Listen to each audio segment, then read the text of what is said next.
We are doing number 3 on the sample chapter test, and we are given this triangle with theta labeled here, the side to be 20 and the side to be 21, and we are told to find the 6 trigonometric functions. But first we have to find this side, and this is the hypotenuse, and to get this side we have to use Pythagorean theorem, which is a squared plus b squared equals c squared. This is your a squared, this is your b squared, so you plug that in.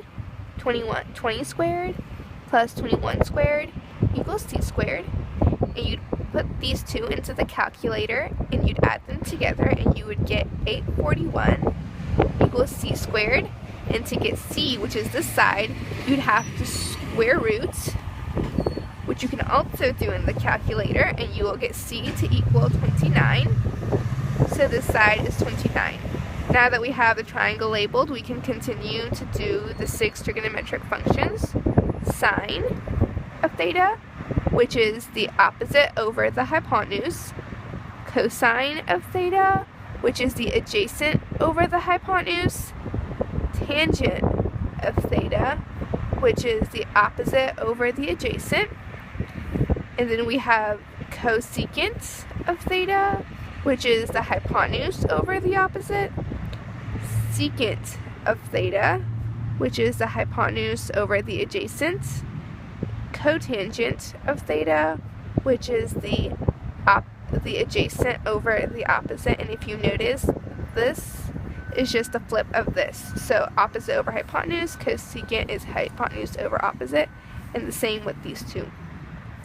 So to find sine of theta, we use theta as the reference, and we look at for theta as a reference, this is the adjacent side because it's right next to it. This is the opposite side, and this is the hypotenuse side. So sine of theta is the opposite over the hypotenuse, so that's 20 over 29. Cosine of theta is the adjacent over the hypotenuse, which is 21 over 29. Tangent of theta is the opposite over the adjacent, which is 20 over 21. To get these, we just flip the fractions that we got before, but on the triangle we can also do it by looking at theta and hypotenuse over the opposite. 29 over 20.